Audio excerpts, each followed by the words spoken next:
Boa noite, eu sou o pastor Raul Nogueira, focando vidas dentro do Ministério LVO, Luz e Vida aos Orientais. Eu sou pastor missionário e o Senhor já me levou para vários países, inclusive moramos na China, eu e minha esposa, e voltamos e estamos sempre treinando pessoas na medida do possível para nós enviarmos principalmente para a Ásia. E uma das coisas que eu aprendi no treinamento de missionários é que nós temos que ensiná-los a mergulhar na palavra, estudando a palavra de Deus versículo a versículo, porque nós entendemos que essa palavra, histórica e gramaticalmente, ela é literal.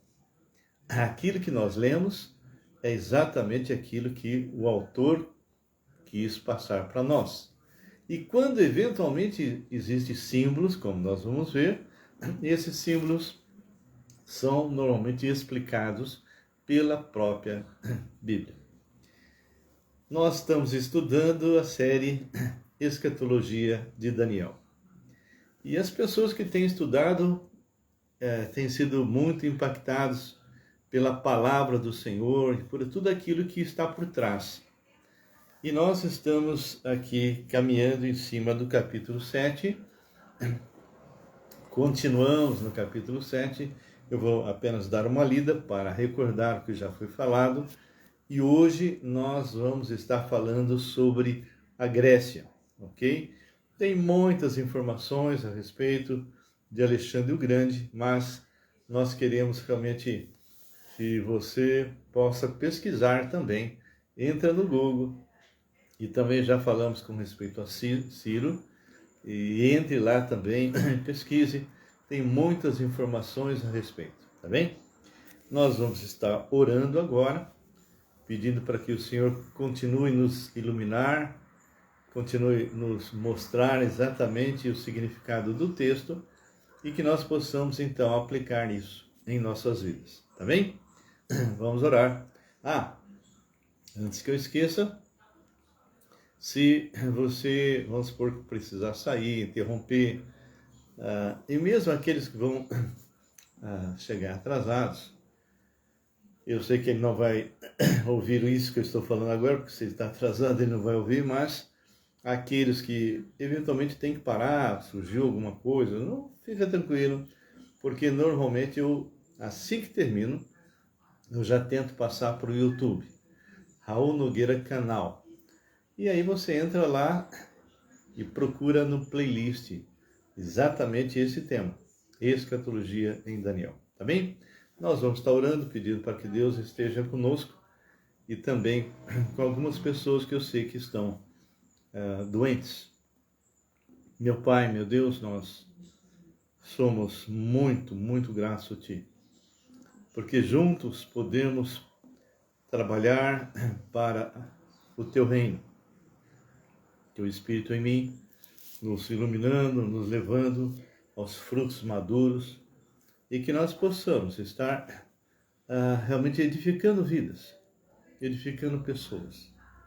Nós colocamos algumas que estão passando dificuldades, problemas diante do Senhor. Quero lembrar agora especificamente o irmão Rafael, que apareceu vários tumores e alguns deles no braço. E ele pede oração porque o médico está colocando a possibilidade dele ter que amputar o braço. Ele está bem, diz que está tranquilo e ele vai aceitar a vontade do Senhor. Mas, Pai, se o Senhor realmente for essa a tua vontade, interfira nisso. Põe tua mão e que ele possa não necessitar fazer isso. Também entrego a ti, Senhor, um outro Rafael também, que tem hidroencefalia, casado com a Pri, que é minha sobrinha, e que tem passado problemas também, mas não só no sentido de saúde, os dois, casal, mas também financeiro, que o Senhor esteja levantando os recursos necessários para eles. Lembramos ao Pai, a Rebeca,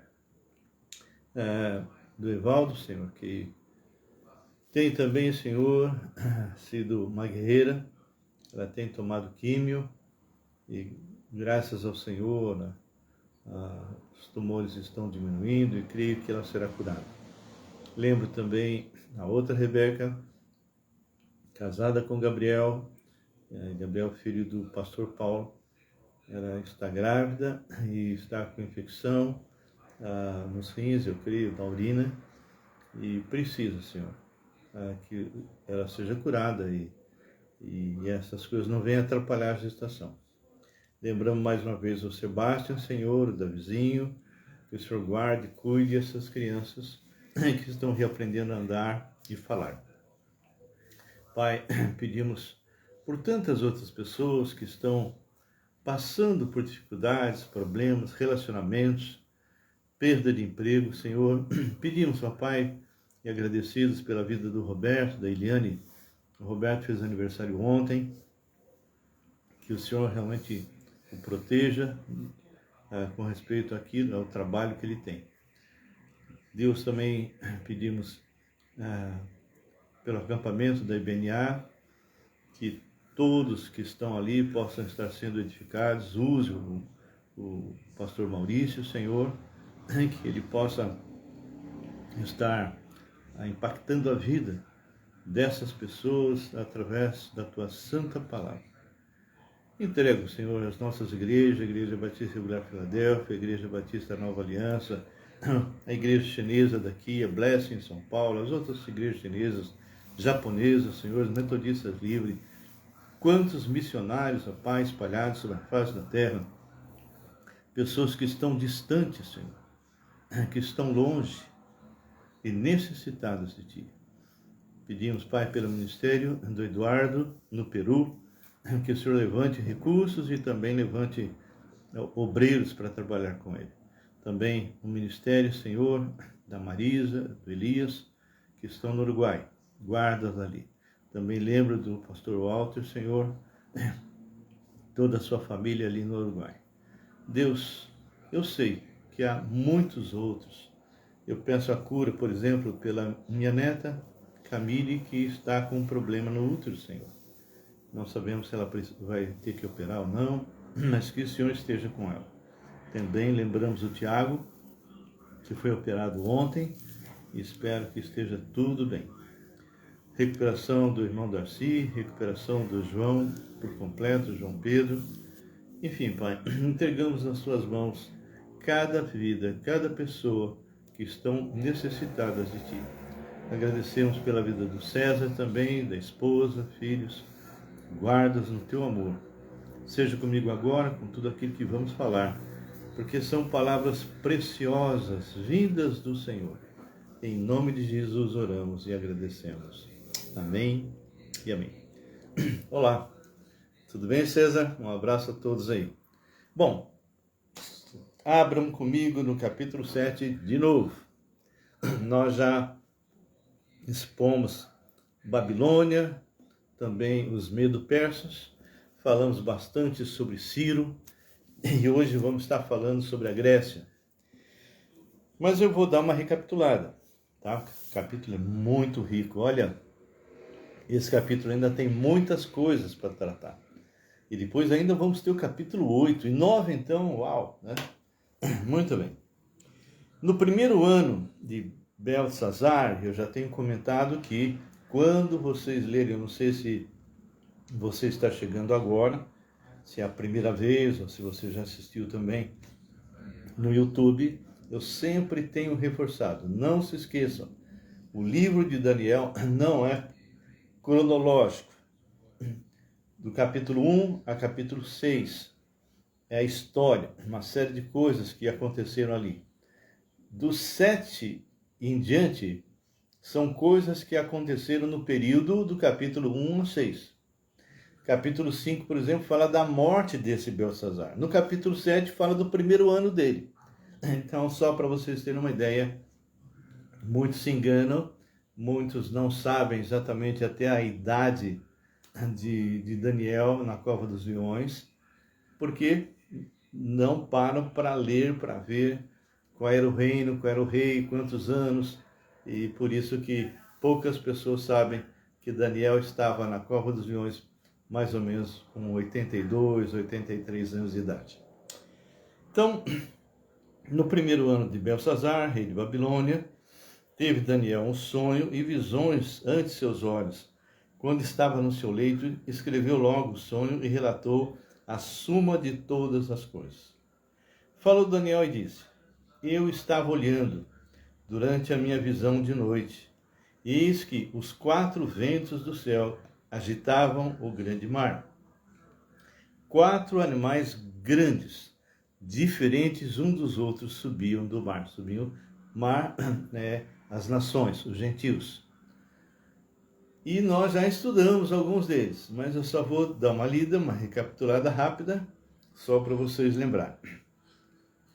O versículo 4 diz: O primeiro era como leão, tinha asas de águia. Enquanto eu olhava, foram-lhe arrancadas as asas, foi levantado da terra e posto em 2 pés como homem, e lhe foi dado mente de homem. Nós já explicamos que o Valdivan, olá, que Nabucodonosor, ele era soberbo, vaidoso. O Senhor, através de Daniel, revelou o que ia acontecer com ele se ele não se arrependesse. Se ele não se arrependesse. E 12 meses se passaram, ele não se arrependeu, e aquilo que Daniel havia falado para ele foi feito. Quando ele estava lá se autoelogiando, a minha majestade, etc., Deus então põe a mão sobre ele, e ele durante 7 anos, ele fica como boi, caminhando de 4, comendo grama, e assim, ficou fora do trono durante todo esse tempo, até que voltou para ele novamente, e só voltou quando, mediante seu entendimento e ele tendo tomado a noção do que havia acontecido, possivelmente lembrou do que Daniel havia falado, ele não deu bola, aí ele exalta o Deus do céu e começa a louvar e adorar, etc. Mas ele não se converteu. Já conversamos sobre isso, não vou falar novamente. Não se converteu. Ele apenas colocou o nosso Deus acima de todos os outros deuses. E quando fala que foi arrancada as asas, e ele foi colocado de pé e voltou à mente de homem, porque foi quando voltou para ele aquela noção de que ele era o rei, o soberano de Babilônia. Bem, então isso foi Babilônia. Depois nós lemos também lá no versículo que diz assim, versículo 5. Continuei olhando, e eis aqui o segundo animal, semelhante a um urso, o qual se levantou sobre um dos seus lados. Na boca, entre os dentes, trazia 3 costelas. Eles diziam: levanta-te, devora muita carne. Esse animal, depois nós vamos ver o capítulo 8, esse segundo animal é colocado como se fosse um carneiro no capítulo 8. Tem uma série de coisas que nós vamos estudar. Ele está com 2 patas no chão. Imagina a mão esquerda no chão, o pé direito também no chão. O urso está com essas 2 no chão e as 2 outras no ar. Então, demonstrando que era vamos assim, império, assim, muito instável. Minha esposa amada, boa noite. Então, era, assim, um império muito instável.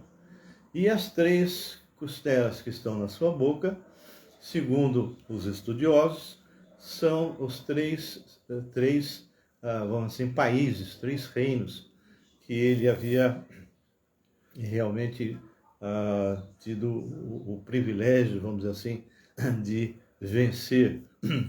E aí fala exatamente, porque está falando agora dos medo-persas. Então, eles venceram a Lídia, venceram o Egito,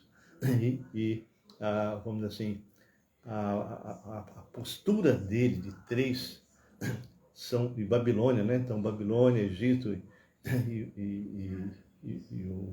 a Lídia eram 3 reinos que foram dominados pelos medo-persas. E tem toda uma história. Nós aqui já gravamos toda quem foi Ciro, como é que ele entrou na história, etc. Bom, hoje nós vamos falar sobre um outro animal. E esse outro animal está aqui no versículo 6.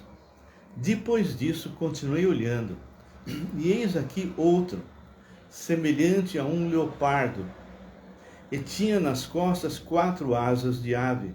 Tinha também este animal 4 cabeças, e foi-lhe dado a dominar. Então, esse versículo 6 está exatamente ao Império Grego, Macedônio, com Alexandre o Grande, que nós vamos estar falando uma série de coisas aqui. E essas 4 asas, mais adiante nós vamos entrar em detalhes e vai ter uma série de colocações, mas as 4 aves é que quando Alexandre o Grande ele morre, 4 generais assumem todo o império, e foi totalmente dividido esse império, e há muitas vezes guerras entre eles. No começo eles fizeram aliança, mas na verdade no final eles se estabeleceram, e cada um numa posição, e a história fala muito a respeito disso. Bem, quem era realmente o líder desse império? E hoje nós vamos gastar um tempinho, um pouco, falando a respeito de Alexandre. Então, quando eu incentivo você a fazer isso. Tem muitos estudos que você pode entrar, e cada um deles vai dar um destaque a respeito de alguma coisa desse império e também de Alexandre. Então, quanto mais informações você tiver, melhor. Então, esse Alexandre o Grande foi quem dominou os medo-persas. Isso foi realmente algo assim fantástico.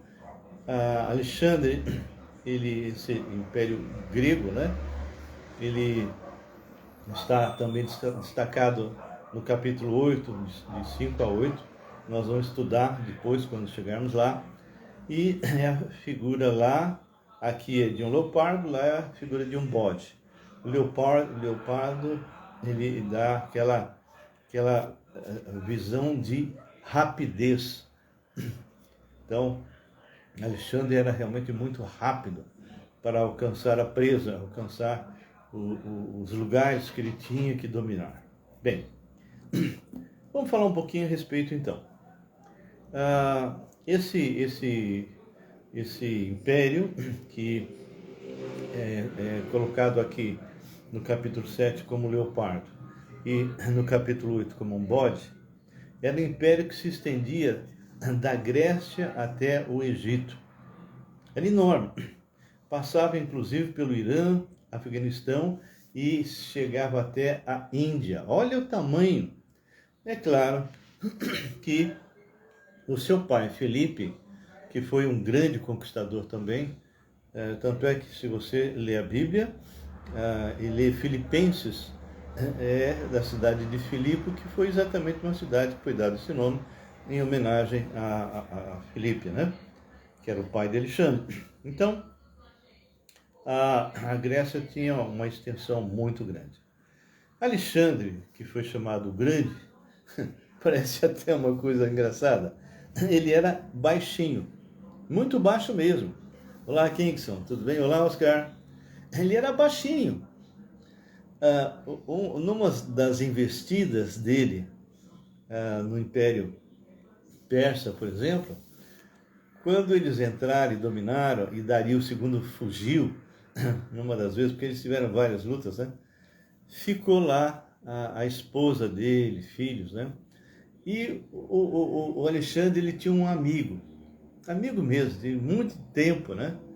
E onde eles iam, um estava junto com o outro sempre, né? Tanto é que quando esse amigo morreu, Alexandre ficou realmente muito abatido, e E eu acho que ele nunca se recuperou muito dessa morte, né? Era aquele irmão que andava com ele, não é? Porque o irmão mais velho de Alexandre, ele não era muito bom da cabeça, né? Ele tinha um problema. E Alexandre, então, eles entram, né, num salão onde está a rainha, né? A mulher de Dario. E esse amigo de Alexandre, ele era alto, forte, espadaúdo, né? Um guerreiro. E essa mulher se dobra diante desse e começa a falar uma série de palavras, né? Elogiando Alexandre. E aí o amigo do Alexandre falou: oh, peraí, tem alguma coisa errada, não sou eu não, é ele aqui, ó. E ela ficou toda sem graça, teve que se retratar, né? Olá, Ju, tudo bem, querido? Então, de volta, hein, Ju? Faz tempo, hein? Muito bom. Então, ele era baixinho, né? Era baixinho. Muito bem. É para dar risada mesmo, Kingston. Mas ele era, assim, apesar de baixo, né? Ele era uma pessoa, assim, muito forte em todas as áreas. Bem, só para vocês terem uma ideia, Alexandre o Grande nunca perdeu uma batalha. Nunca. E ele era uma pessoa muito inteligente. Porque quando ele conquistava os países, ele nunca foi contra a cultura e a religião daquele país. Ele não impunha. Se alguém quisesse adotar, né, algumas coisas da Grécia, isso era algo espontâneo, mas não por imposição de Alexandre. Muito bem. Então, é interessante que assim que ele nasce, foi assim uma época muito interessante. Filipe recebe 3 notícias boas. Uma que um general dele havia tido uma grande vitória. Segundo, que o cavalo dele havia ganho uma corrida, eu acho que nas Olimpíadas. E terceiro, o filho dele nasceu. Ele não tinha filho homem, então, e ele tinha várias, eu acho que eram 7 mulheres. E essa mulher que deu origem a Alexandre não era macedônia, ou seja, ela não era grega, ela era filha de um rei, que esse casamento foi uma aliança feita. Ok.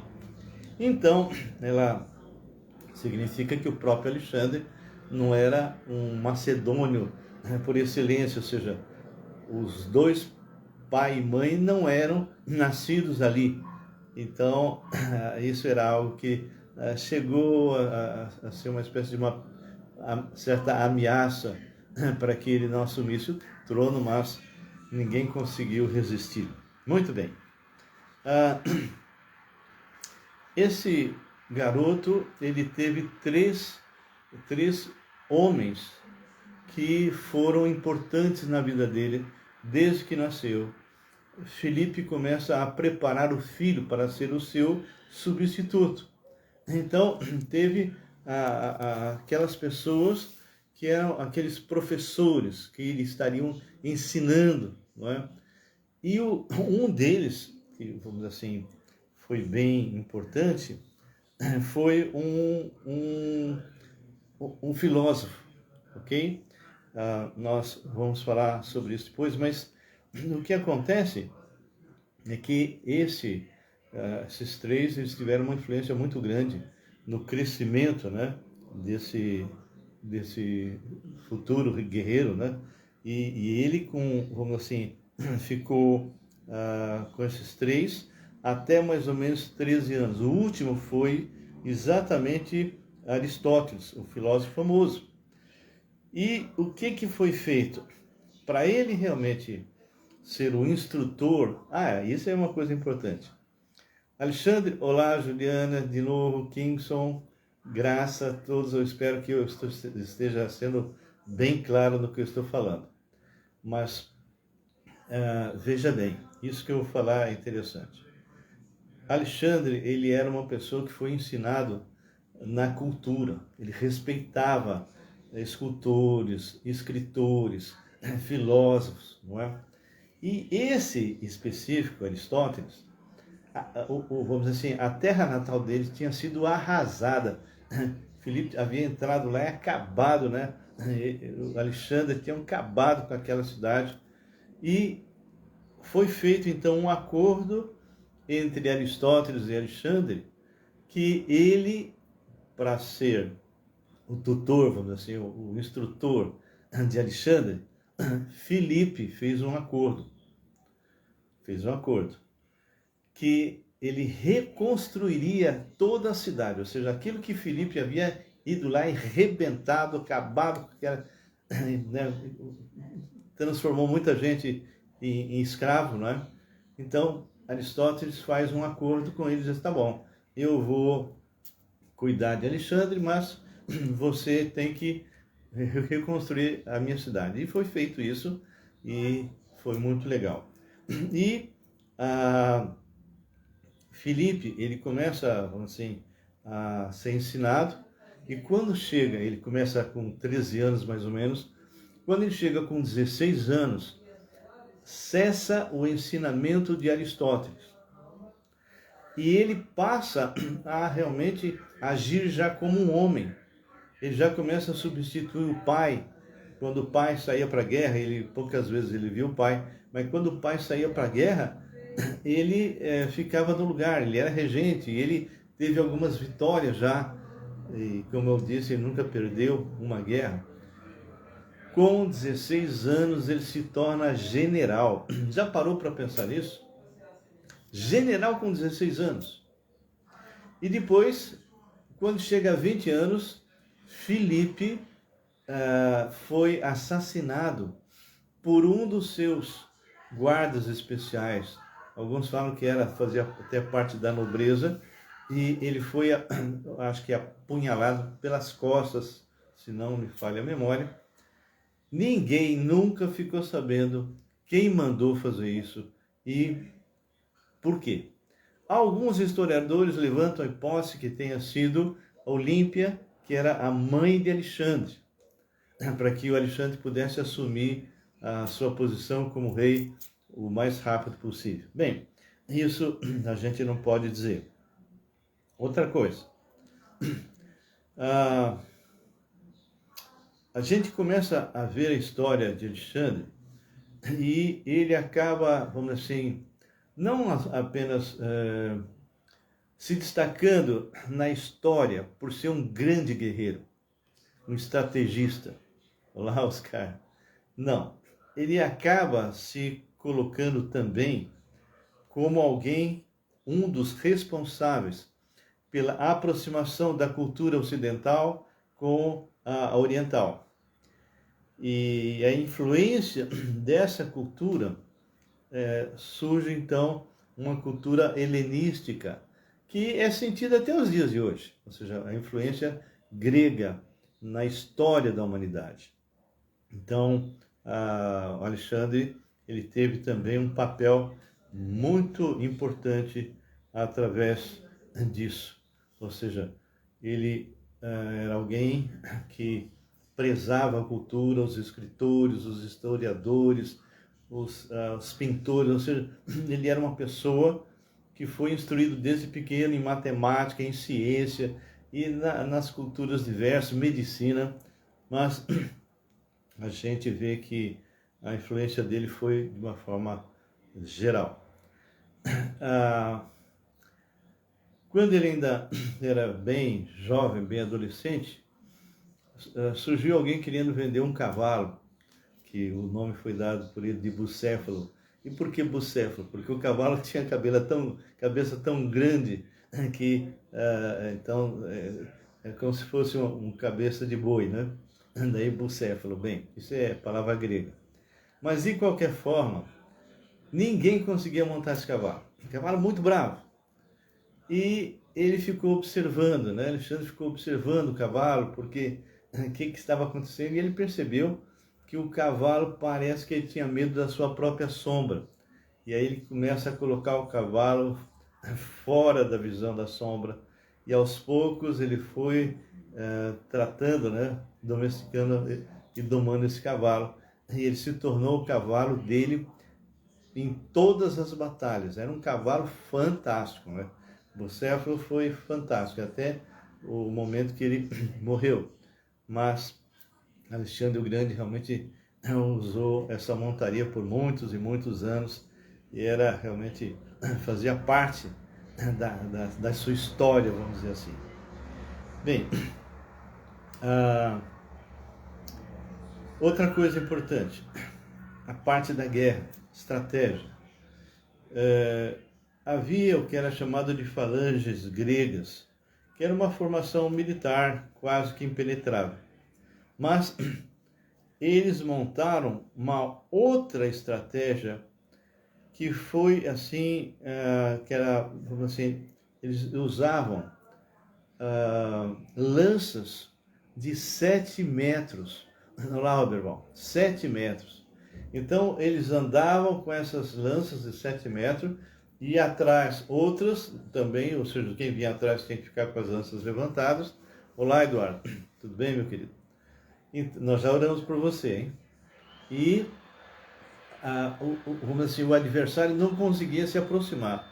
Então, a estratégia de Alexandre foi fundamental e ele venceu muitas batalhas, não poucas, com uma quantidade muito pequena diante dos seus adversários. Os persas, por exemplo, teve uma ocasião que eles tinham 100 mil homens e o Alexandre estava com 35 e mais uns 15 mil. Eu sei que ele acabou vencendo mediante algumas estratégias que ele fazia. Então, essas lanças de 7 metros se tornou o nome de falange macedônia. E essas lanças chamavam-se sarissas, que eles realmente impediam que os inimigos avançassem. Bem, havia realmente uma cavalaria muito forte no exército, né? Que eram os nobres que estavam ali, que montavam. E Filipe, no passado, foi conquistando muitos e muitos territórios e depois Alexandre ampliou demais. Bem, para terminar com respeito a Alexandre, desculpe, Filipe II, que era o pai dele, preparou seu filho para ser um grande homem e eles tinham a ideia que, vamos dizer assim, eles eram descendentes dos deuses, Hércules, né, semideuses, né? Então, Filipe falou para Alexandre, olha, tudo o que você quiser fazer, você vai conseguir fazer. E Alexandre realmente creu nessa palavra que o pai colocou para ele e começou realmente fazer valer isso. Tá bem? E quando Alexandre entra lá em Babilônia, ele foi muito bem recebido, né, como libertador, inclusive. Isso aconteceu também quando ele entrou no Egito. Mas uma coisa interessante, o povo de Israel mostrou para ele isso que está escrito, né, que a Grécia, olha só, você imagina Alexandre entrando em Babilônia e aqueles servos de Deus, profetas, apresentando para Alexandre passagem de Isaías que provava que ele, Alexandre o Grande, seria o conquistador de Babilônia, conquistador dos medo-persas. Foi algo muito tremendo. Isso foi uma comprovação daquilo que a palavra de Deus nos ensina, que tudo que é colocado é verdadeiro. Bem, nós vamos continuar lendo um pouco mais. Nós já passamos um pouquinho, mas eu queria só ler porque nós vamos dar continuidade ainda ao capítulo 7 na próxima semana, porque é muito rico, tá bem? Vamos ver, nós já vimos então o leão alado, né, asas de águia. Nós vimos também o urso, né, que são os medo-persas que acabaram invadindo Babilônia, continuando, e nós já vimos isso. E vimos hoje a Grécia entrando e conquistando os medo-persas. Mas tem um outro animal. E esse animal é o mais terrível.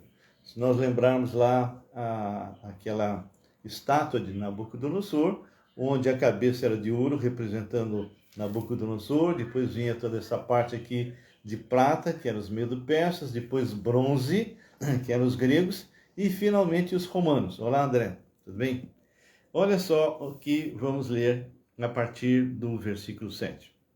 Então, nós já lemos os 3 primeiros animais, agora o quarto.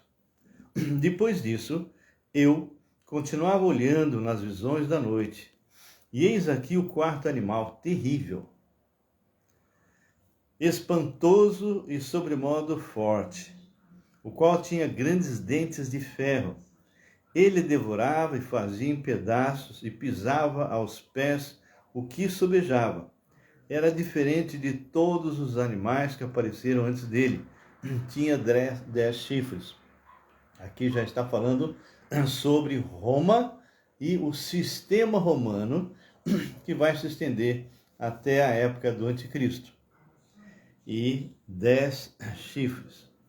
Aí nós vamos começar a ver já algumas coisas falando um pouco a respeito do anticristo. Versículo 8. Estando eu a observar os chifres, eis que entre eles subiu outro pequeno, esse é o anticristo, tá bem? Diante do qual 3 dos primeiros chifres foram arrancados. Nós já comentamos que todas as vezes que no Velho Testamento fala de chifre, fala de poder. E dos 10, se levanta um chifre pequeno e possivelmente esses 3 foram opositores e foram derrubados. Isso a gente vai ver, tá em Apocalipse. Entra lá depois em escatologia, lá na minha playlist, Raul Nogueira Canal, e vai, porque lá nós estudamos 1 Tessalonicenses, 2 e Apocalipse. E vocês vão ver a referência a esses 10 chifres, os 3 no anticristo, tá bem? Estando eu a observar os chifres, eis que entre eles subiu outro pequeno, diante do qual 3 dos primeiros chifres foram arrancados. Ok? Vou ler novamente. Estando eu a observar os chifres, eis que entre eles subiu outro pequeno, diante do qual 3 dos primeiros chifres foram arrancados. Eis que nesse chifre havia olhos como os de homens, e uma boca que falava com insolência. Continuei olhando até que foram postos uns tronos. E o ancião de dia se assentou, sua veste era branca como a neve, e os cabelos da cabeça como pura lã. O seu trono era chamas de fogo, cujas rodas eram fogo ardente. Um rio de fogo manava e saía de diante dele. Milhares de milhares o serviam. Miríades de miríades estavam diante dele.